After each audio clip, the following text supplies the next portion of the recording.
Bonjour tout le monde et bienvenue à Opinion d'aînés, une émission qui défend les intérêts des personnes âgées. Au sommaire, cette semaine, quels sont les enjeux qui touchent les aînés pendant la campagne électorale fédérale? Des médicaments qui ne sont pas très bons pour la mémoire? Quelles sont les retombées chez nous du tumulte politique qui a cours aux États-Unis? Cette semaine, Danielle Bélan est absente, mais je suis toujours accompagné de Dominique Delbast. Bonjour Dominique. Bonjour Alain, bonjour à toutes et à tous. Alors, vous le savez Dominique, je suis plutôt inquiet pour l'avenir de nos programmes sociaux. Le grand ménage que font les Américains dans leur gouvernement, là, sont en train de nous inspirer. Ça risque d'amener de l'eau au moulin à ceux qui désirent faire la même chose au Canada. Oui, il y a des gens comme ça chez nous. Dans la campagne électorale qui se déroule actuellement, il y a de belles promesses de baisse d'impôts. Et ça semble bien sûr très alléchant, mais à quel prix? Ça, c'est intéressant. Alors, pour mieux comprendre ce qui se brasse autour de nous, puis essayer de voir comment ça nous touchera finalement tôt ou tard, j'ai interviewé Evelyne Couturier de l'Institut de recherche et d'information socio-économique. C'est pas une entrevue qui est facile, c'est pas un sujet qui est facile, mais ça aide à comprendre pas mal de choses. Écoutez. Ben, je dirais que la première chose que je dirais à propos des personnes âgées et de la retraite, c'est que quand on parle des tarifs et de l'incertitude économique, ça l'affecte à deux niveaux principalement. Le premier, c'est sur la prévisibilité, en ce sens que les revenus à la retraite sont beaucoup basés sur des investissements qui sont faits personnellement ou par des institutions. Et avec l'incertitude présentement, surtout pour les régimes qui ne sont pas à prestations déterminées, pour tous les régimes qui sont à cotisation déterminée, pour des REER, pour les investissements qui sont vraiment individuels, la tolérance au risque change et la capacité d'avoir le montant qu'on pensait avoir pour la retraite ou qu'on pensait avoir pour la poursuite de la retraite est moins pas nécessairement moins accessible, mais moins prévisible, moins assuré. Déjà que même si on s'était parlé il y a 6 mois, j'aurais dit quand même que ces régimes-là sont moins sécuritaires, permettent moins d'assurer une retraite confortable et de prévisibilité pour les personnes qui sont concernées.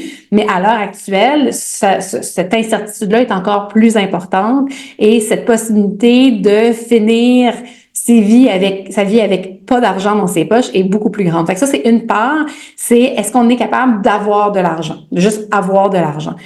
Ensuite, pour les personnes qui ont des revenus qui sont fixes, parce que il y a très peu de régimes de retraite qui sont indexés, les prestations publiques le sont, mais le sont sur l'inflation générale.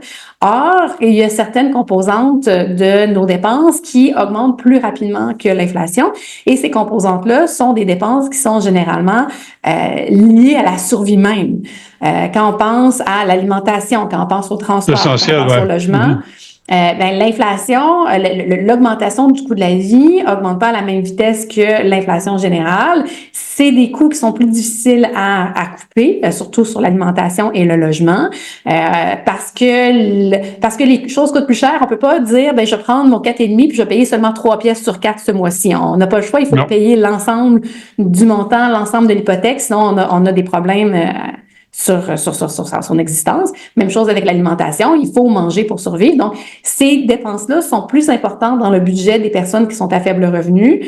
Ce sont les personnes âgées qui sont les plus nombreuses à être à faible revenu selon la mesure de faible revenu. Donc, on s'attend à ce que les personnes qui sont sur des revenus fixes à la retraite, devant l'augmentation des coûts, puis avec les tarifs, on sait que ça affecte beaucoup l'alimentation. Justement, on essaie d'encourager les gens à acheter canadien, acheter québécois, acheter local, mais les coûts de production, le calendrier de production n'est pas nécessairement approprié pour un panier de consommation qui est général, surtout à cette époque-ci où les cultures québécoises ne sont pas encore dans les champs. Donc, ça va affecter encore plus les personnes qui ont... Ça va affecter. Bon, l'État aussi va être affecté. On est en campagne électorale fédérale. Là, on fait des promesses. La campagne provinciale s'en vient à l'automne. Ça va être aussi... on y fait beaucoup de cadeaux avec notre argent, mais l'État va avoir moins de revenus, donc va avoir tendance à couper dans les services sociaux. Exact. Et ça, est-ce que vous pensez que ce qui se passe aux États-Unis, la réduction du gouvernement, ça risque de devenir une mode qui va s'imposer un peu partout ailleurs, où les gens, le public va demander ça? On parle beaucoup de la fenêtre d'Overton. Je ne sais pas si vous en avez déjà entendu parler, mais c'est la fenêtre de l'accessibilité sociale. Qu'est-ce qui est acceptable socialement quand il y a des gens qui sont dans les extrêmes, qui disent des choses qui sont complètement folles, qui n'ont aucun sens. Généralement, ces gens-là, ils sont à l'extérieur de la fenêtre d'acceptabilité sociale. Mais des fois, il y a des gens qui prennent ces idées folles-là puis qui les changent un petit peu pour les rendre un peu plus acceptables. Là, tranquillement, on finit par accepter des choses qu'on n'aurait pas acceptées autrement. Ouais. Et le gouvernement qu'on a aux États-Unis travaille très fortement à changer cette fenêtre d'acceptabilité sociale-là. Donc, je ne pense pas que demain matin, on va avoir un multimilliardaire comme Elon Musk qui va venir couper de façon excessive dans tous les programmes. Mais cette idée-là de faire un ménage radical prend de plus en plus d'espace dans notre imagination, prend de plus en plus d'espace à se demander, mais est-ce que toutes les dépenses du gouvernement qu'ils font, ils sont nécessaires en éducation, en santé? Mais le plus gros problème qu'on a, c'est aussi les candidats aux élections fédérales présentement, puis on sait que le gouvernement provincial a la même tendance à nous proposer des baisses d'impôts. Les baisses d'impôts, ça veut dire plus d'argent dans nos poches, ce qui veut dire être plus capable de répondre à ses besoins matériels, ce qui est une bonne nouvelle d'avoir plus d'argent dans nos poches. Mais plus d'argent dans nos poches, à quel prix? Au prix d'un gouvernement qui a moins de moyens pour pouvoir répondre aux besoins de la population, aux besoins de prestations qu'on envoie aux aînés, aux familles, aux personnes qui ont des avec du handicap. C'est moins d'argent pour financer les services publics. Et au final, ça veut dire que tout va nous coûter plus cher parce qu'il va falloir payer pour aller rencontrer un docteur, il va falloir payer pour aller à l'école, il va falloir payer plus cher pour envoyer nos enfants à la garderie, ce qui veut dire qu'il va y avoir des femmes qui vont choisir de rester à la maison pour s'occuper de leurs enfants, qui vont travailler moins, qui vont ramener moins d'argent dans l'économie, qui vont moins être capables de partager, de faire la redistribution économique. Donc, les baisses d'impôts qu'on nous promet se font à un coût social qui est beaucoup plus important que l'argent qu'on va avoir le plus dans nos poches pour pouvoir payer notre épicerie. Bon, maintenant, pensons à ceux qui s'en viennent à la retraite, là, les 50 ans, 50-60, disons. Leur perspective d'avoir, leur rêve d'avoir une retraite dorée va être beaucoup plus difficile à atteindre que ceux de notre génération, quoi. Absolument. Mais en même temps, c'est intéressant de voir que ça fait à peu près 30 ans qu'on se fait dire que les prochaines retraites ne seront pas aussi bonnes que les retraites qu'on a eues actuellement. Les retraités dans les années 80-90, on se rappellera, Liberté 55, on vendait ce rêve-là, partez à la retraite le plus tôt possible, avec le plus d'argent possible, partez en vacances pendant toutes vos retraites. Et déjà dans les années 2000, on a commencé à dire ces retraites-là ne seront plus accessibles aux prochaines générations. Et chaque 5 ans, chaque 10 ans, on continue de dire les retraites ne seront plus les mêmes dans le futur qu'aujourd'hui.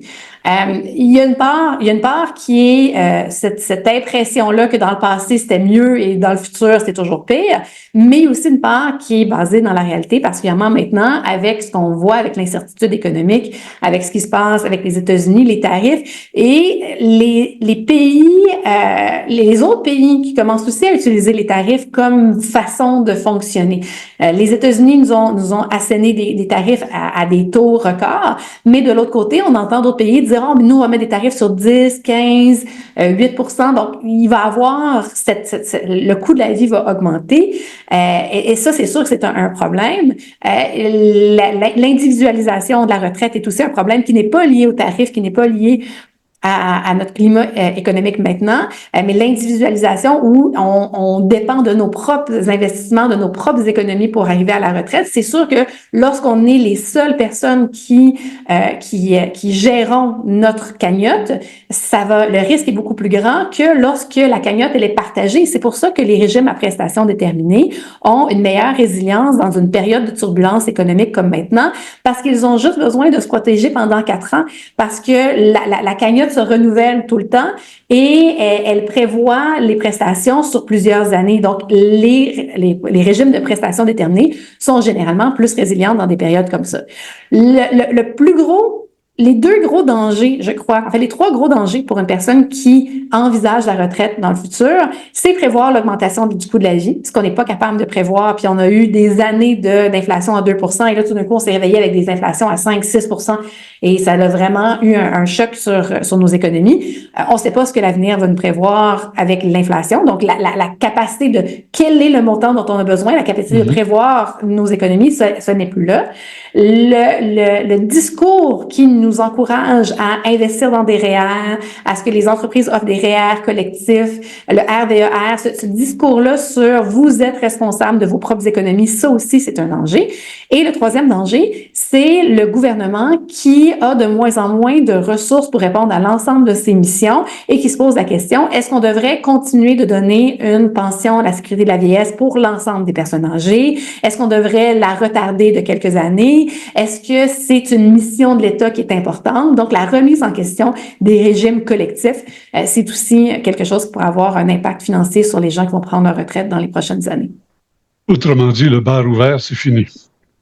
Ça fait longtemps qu'on essaye de fermer, ça fait longtemps qu'il y a des personnes qui essayent de fermer ce bar ouvert-là et peut-être que dans les prochaines années, ils vont avoir une plus grande pogne pour pouvoir, une plus grande force de conviction pour arriver à leur fin. Cela dit, l'avantage que les personnes âgées ont, c'est leur nombre. Les personnes âgées sont quand même nombreux au Québec et au Canada et ils votent, contrairement aux générations qui sont plus jeunes. Alors, si les gouvernements font des promesses qui ne vont pas dans le sens des intérêts des personnes âgées, on peut espérer une mobilisation quand même importante aux urnes. Et il y a quand même aussi beaucoup de groupes de défense de droits des personnes âgées qui vont peut-être réussir à fermer la porte que d'autres essaient d'ouvrir depuis longtemps au changement structurel pour les prestations à la retraite. Alors, merci de vos lumières et nous serons vigilants. Merci, bonne fin de journée. Alors voilà, vous avez compris le message. Ne nous laissons pas manger la laine sur le dos. Nous, les personnes âgées, constituons une force politique majeure et c'est à nous de défendre nos intérêts.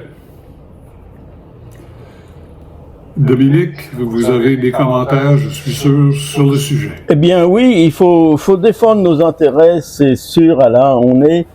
Nous sommes des millions au Canada de 65 ans et plus, donc nous sommes une force. Mais on est une force qui est regardée de temps en temps à la période des élections, ils viennent nous visiter, mais en général, les politiques nous ignorent complètement. Alors il y a quand même des organisations qui regroupent les aînés, qui font quand même des bonnes choses, qui travaillent très très fort pour les aînés. On n'en entend pas beaucoup parler, mais principalement actuellement, il y a la FADOC, je pense Alain, qui fait des demandes pour que les aînés aillent mieux dans notre société. Oui, d'ailleurs, la FADOC, bien sûr, a ses revendications et qui sont écoutées parfois, oui. Entre autres, une bonne nouvelle là, qui est sortie lorsque le dernier budget du Québec a été déposé. Alors, malgré l'incertitude économique là, du moment et celle qui est prévue dans les prochains mois, le gouvernement du Québec va ajouter l'an prochain plus de 81 millions de dollars pour soutenir à domicile les aînés, pour les laisser, leur donner des services à domicile. Alors, le budget atteindra maintenant 2,6 milliards l'an prochain. Alors, c'est pas rien. Ça avance pas vite, mais ça avance. Oui, et la FADOC revendique aussi pour les aînés de 65 à 75 ans le supplément de revenu garanti. Et elle voudrait bien aussi qu'on ait un ministre des aînés en titre avec un budget. Ça, ce sont des bonnes recommandations, des bonnes demandes de la FADOC. Oui, un ministre fédéral, bah oui, ça peut aider la cause, mais ça dépend du ministre, ça dépend de son poids, de sa capacité de défendre ses dossiers au Conseil des ministres. Moi, là, si j'avais à choisir entre un ministre et un budget, je prendrais le budget. Avec ça, quand il y a un budget qui est commis, là, qui est sur l'argent sur la table pour faire des choses, ça va beaucoup mieux qu'avoir nécessairement un ministre qui dit oui, il faudrait, oui, mais bon. Action, action, action, budget, budget, budget. Voilà là-dessus. Alors, Dominique, ça vous inquiète un petit peu parfois de prendre conscience que vous perdez un peu vos réflexes, surtout au volant? Eh bien, oui, ça m'inquiète. Bah, ça m'inquiète pas parce que je fais attention, mais par exemple, j'aime plus conduire la nuit. Moi qui aimais beaucoup conduire la nuit, je n'aime plus conduire la nuit parce que j'ai l'impression que je vois pas tout ce qu'il faut voir et que j'ai pas le contrôle. Alors, c'est une petite restriction que je me mets. Je ne conduis plus beaucoup la nuit. Oui. Bon, alors écoutez, en France, on songe à mieux contrôler la conservation là, des permis de conduire chez les aînés. Bon, on discute d'un projet de loi, vous savez combien les Français aiment discuter. Alors, il s'agirait d'une obligation de faire passer un examen médical obligatoire aux détenteurs de permis là, tous les 5 ans à partir de l'âge de 70 ans. Alors, je pense que c'est une bonne idée. On pourrait s'en inspirer au Québec d'ailleurs. Mais je pense que avant de s'attaquer sans s'attaquer agressivement, là, mais avant de s'occuper, si on veut, de la santé des aînés au volant, on devrait aussi faire passer des tests sur la connaissance du code de la sécurité routière en tirant au sort là, les numéros de permis ou de tout le monde, de tous les âges, parce que bon, il y a plus grand monde qui se rappelle c'est quoi une ligne double, hein, qu'il faut pas franchir et ainsi de suite. Alors ça aiderait à discipliner un peu ceux et celles qui conduisent n'importe comment.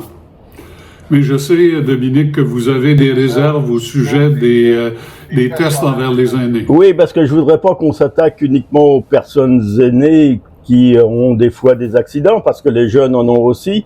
Et je dois dire que c'est vrai que la dernière fois qu'on a regardé le code de la route, c'est quand on a passé notre permis, et des fois, il y a des dizaines et des dizaines d'années qu'on l'a pas vu. Et un petit rafraîchissement, ça nous ferait du bien, effectivement. Alors, en parlant de se faire du bien, on va parler médicaments. Vous avez trouvé des médicaments qui ont des effets secondaires qui sont pas toujours désirables. Eh bien, oui, c'est vrai, parce que beaucoup d'aînés de plus de 65 ans prennent des médicaments et 18% se plaignent de leur mémoire ou qu'ils perçoivent des difficultés de concentration. Et ça, c'est souvent les effets de plusieurs médicaments que l'on prend. Alors évidemment, ici, on fait pas de médecine, on n'est pas de médecin, mais on donne de l'information sur les principaux médicaments que la majorité d'entre nous prenons. Alors, on prend tous des médicaments pour les mêmes choses, parce qu'avec le temps, les choses s'arrangent pas forcément, mais on a tout ce qu'il faut pour contrer les effets du vieillissement. Alors, dans les médicaments qui affectent notre mémoire, il y a les benzodiazépines. Alors, c'est les Xarax, le Valium et les Zopiclone, qui sont souvent prescrits pour lutter contre l'insomnie ou l'anxiété. Alors ça, c'est des médicaments qui affectent votre mémoire. Alors une utilisation prolongée peut vraiment affecter la mémoire. Les somnifères aussi, comme le trazodone, vous m'excuserez pour les mots, mais ils sont difficiles, qui sont en vente libre aussi affectent la mémoire. C'est le Nitol, le Sominex, ou les relaxants musculaires comme le Robaxatine. On a aussi souvent, avec le temps, des reflux acides. Et ça, pour traiter les reflux acides, c'est l'oméprazole et tous ces décidants qui finissent en zol et qui sont prescrits comme le Dixidan, le Losec, le Nexium, le Préacide, le Pantazole, etc. Alors, ces médicaments, c'est des inhibiteurs de pompe à neutrons. J'ai pas trouvé où était la pompe à neutrons sur le diagramme, mais à ce qui paraît qu'il y en a une. Alors voilà. Et ça, parmi leurs effets secondaires, la perte de mémoire et la conclusion sont souvent là. L'hiver ou aux périodes critiques, il y a les antihistaminiques qui sont des médicaments contre les allergies, qui sont les plus courants sont le Benadryl par exemple, et ça aussi c'est pas très bon pour notre mémoire. Et il y a des études sur 6000 patients qui ont constaté que 10% d'entre eux ont un lien entre l'utilisation prolongée et les pertes de mémoire et les risques de troubles cognitifs. Beaucoup d'entre nous, on prend des statines. Les statines, c'est un mot assez sympathique. Et les statines sont utilisées, sont prescrits pour réduire le taux de cholestérol sanguin. Alors, et aussi pour prévenir les maladies cardiovasculaires. Alors, selon une récente étude suisse, près d'un tiers des personnes de plus de 65 ans prennent une statine. Et c'est aussi utilisé pour faire baisser le taux sanguin de cholestérol. Alors, selon nos études, pas les nôtres, mais les statines peuvent avoir un effet sur les troubles de la mémoire. Alors, ce sont les atorvastatins, le Lipitor, le pravastatine, etc. Je vous les mets à l'écran. Et faut peut-être pas oublier non plus que les statines peuvent contribuer à l'augmentation de la glycémie, ce qui nécessite une surveillance accrue de la glycémie chez les sujets diabétiques. Alors, en plus de ça, nous avons les bêta-bloquants qui sont aussi beaucoup utilisés. Ils sont utilisés, prescrits pour la gestion de la tension artérielle. Et il faut dire qu'ils sont très efficaces. Alors, c'est les acébutolol, le bisoprolol, etc. Et ces médicaments efficaces ont aussi une influence sur la mémoire et les effets cognitifs de notre cerveau. Bien sûr, il y a d'autres médicaments et il y a aussi nos habitudes de vie qui peuvent avoir de l'influence sur la mémoire, comme l'alcool, le tabac, les lésions cérébrales. Le manque de sommeil aussi peut nous affecter. La malnutrition, ça aussi la malnutrition, ça peut nous affecter. Le manque de vitamine B. Et ce sont entre autres des éléments qui peuvent contribuer à une perte de mémoire. Et la vitamine B, dans tout ce que j'ai lu, c'est très, très, très important. Alors Dominique, je suis complètement ébahi par votre capacité de vocabulaire, de prononcer tous ces mots. Vous auriez fait un bon pharmacien. J'ai des bons textes, Alain, mais parmi les bonnes nouvelles, il faut dire que ces médicaments-là, si on les arrête ou si on les diminue, bien leurs effets sur la mémoire diminuent aussi. Alors, ce qu'il faut, c'est avoir une alimentation équilibrée, une activité physique régulière, une activité sociale aussi, et voir avec son médecin une fois par année, régulièrement, ajuster les médicaments s'il y en a besoin, les diminuer s'il faut, et si vous pouvez diminuer vos doses de médicaments, ça sera une très bonne chose pour votre corps, pour votre mémoire, moins bonne pour les pharmaciens, mais très bonne pour vous. Oui, je pense que c'est important d'aller voir le médecin et faire le point sur l'ensemble des médicaments. Surtout si on a un médecin de famille, ça va bien. Mais si on n'a pas de médecin de famille, quel est le pilote dans l'avion?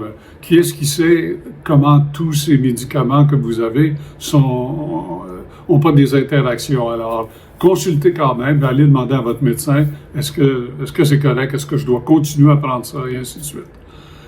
Pour terminer, j'ai été intrigué, Dominique, par cette pompe à neutrons. Je vous promets de faire des recherches pour la prochaine émission là-dessus. C'est intriguant. Je ne sais pas si on en trouve chez Canadian Tire. Ah, peut-être. ça serait moins cher que chez Jean Coutu, mais on verra. Alors, écoutez, en l'absence de Daniel Bélan, c'est moi qui vais faire la pensée positive de la semaine. Elle est celle d'un célèbre président américain, Non, pas celui-là. Abraham Lincoln. OK? Lui, il ne faisait pas des tonnes de déclarations tous les jours, comme l'actuel président, mais quand il disait quelque chose, c'était pas n'importe quoi. Alors, voici sa pensée qui cadre bien, d'ailleurs, avec la campagne électorale. Vous pouvez parfois tromper quelqu'un, mais vous ne pouvez tromper constamment tout le monde. You can fool someone sometimes, but you can fool everybody all the time. Alors, je pense que c'est à méditer. C'est un très bon dicton, Alain, et je pense que vous ne vous trompez pas. non, voilà une certitude qu'on ne va pas contredire demain matin. Alors, sur ce, merci Dominique Delbast, merci à vous, cher public, partagez cette émission, mais surtout cette semaine, n'est-ce pas? Profitez de la vie!